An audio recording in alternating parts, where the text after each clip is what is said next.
How's it going, YouTube? Pastor Sits here, back with another video. So today, kind of just got back from the Nationals a few days ago, and then spent a few days with my family. Now I'm back home, and thought I'd just do a video, kind of talking about the Nationals and kind of some purchases that I made. And I did had a PSA return come back like the day I was leaving, so I didn't get a chance to do a video on it. It was only two cards anyway. We got the God Rare of Goku from the new Dragon Ball. Decided to go ahead and move this. It's actually up in my store right now on at auction, which ends next Sunday.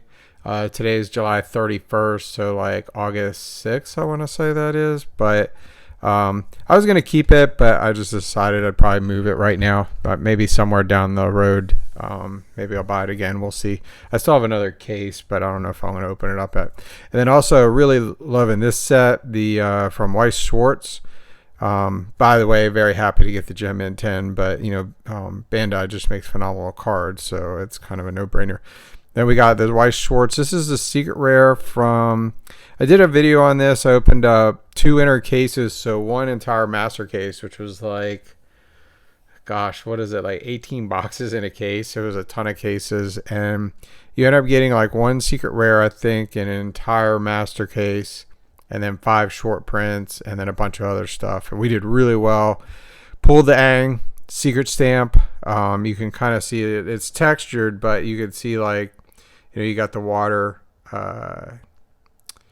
earth, fire, air symbols right here, which is really cool. Then the short prints that I have are still at PSA, so hoping to do well with them. They're not even in grading yet, so this was back to me, and like that actually took like 2 or 3 weeks, I guess. I submitted them at the $14.99 tier, both of those, so didn't get upcharged at all.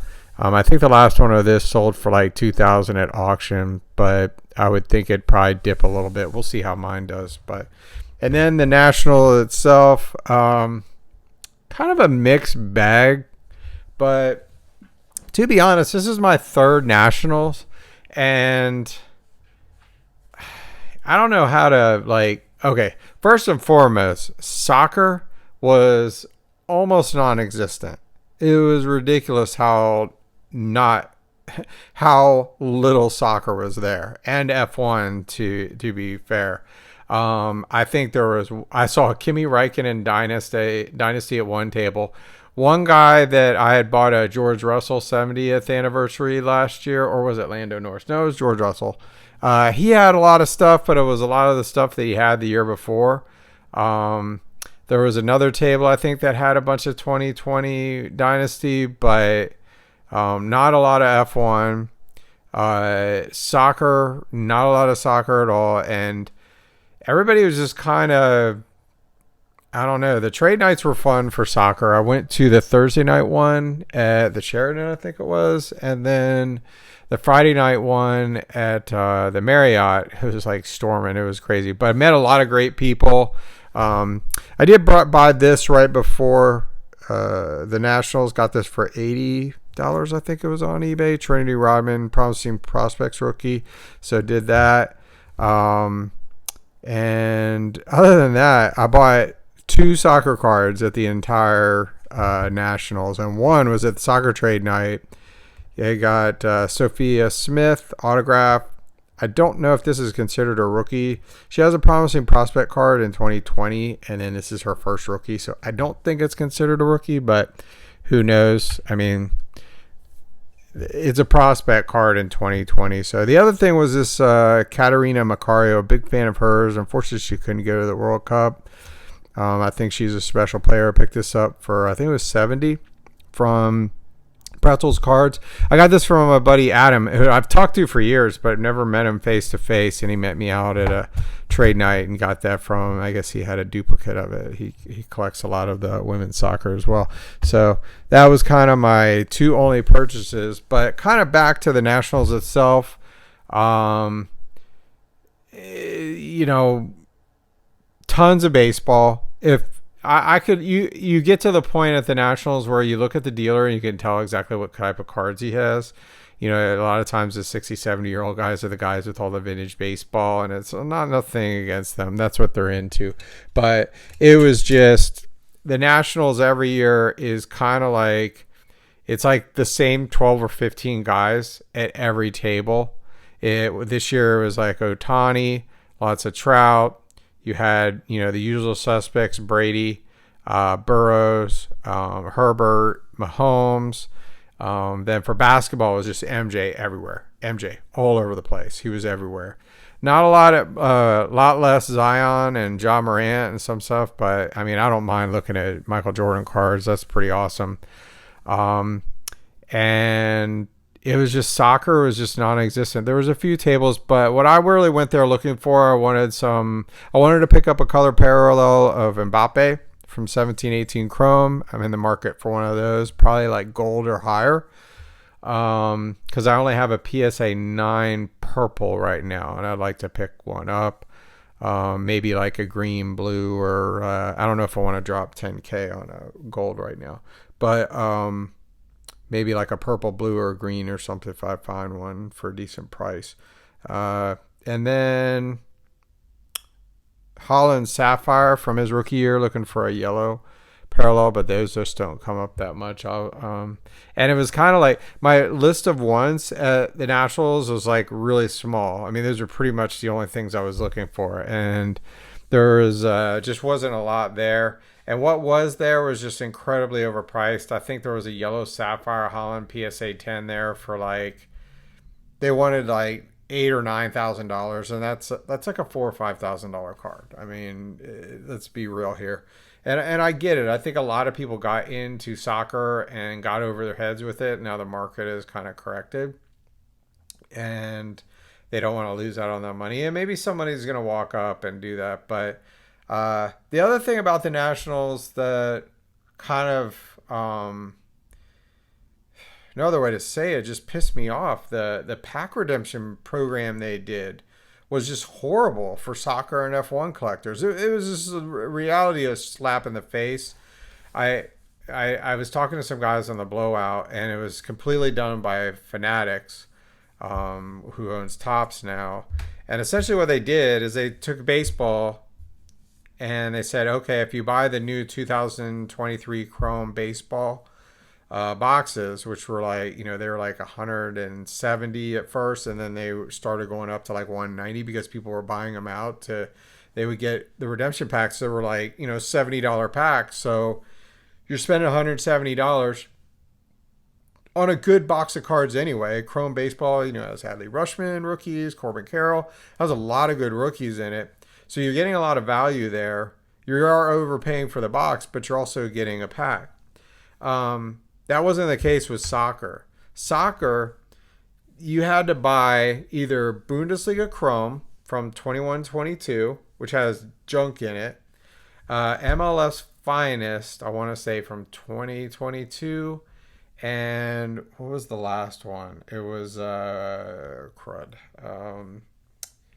Oh goodness, it was like Bundesliga Finest, or I can't remember what the last one was. But essentially, you had to spend $60 to $70 on junk cards that nobody wants in order to get one UEFA pack, which is like a $70 pack. So you're essentially spending $60 on a box of cards to get a $70 pack, realistically. And the cards are all junk. But, I mean, I don't know.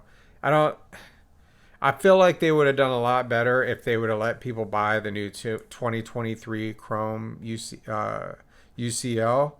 So you buy a box of that for $200 and you get an extra, you know, pack that's a decent pack that are going for like $70 on eBay or whatever. I think that would have been a much better thing. I think I saw one yesterday sell for like $125 or something, but the prices are kind of all over the place. Now, they didn't make a lot of the packs. People keep saying like, oh, well, it was a limited release stuff. Well, they had F1 and soccer packs all day Thursday and Friday when I was there. You could get them at any time, pretty much. I think they might have got out of some of them later in the day, like around 4 or 5 o'clock, and the thing would end at 5 or 6. But baseball was like 2 hours into the show and they were out of packs for the day. And then they did have more packs, but they would save them for the next day. So it was also, you could have been in a situation. I saw a guy buy a bunch of boxes and from like Dave and Adams, and like I had just been over to like the booth and they were out of soccer. And this is like at 5 o'clock. So he would have had to brought those boxes back the next day to get the redemption packs. And I would have told him if I would have saw, I just saw him like walking off with them. And I was like, oh goodness, the guy's got a case full of MLS Finest.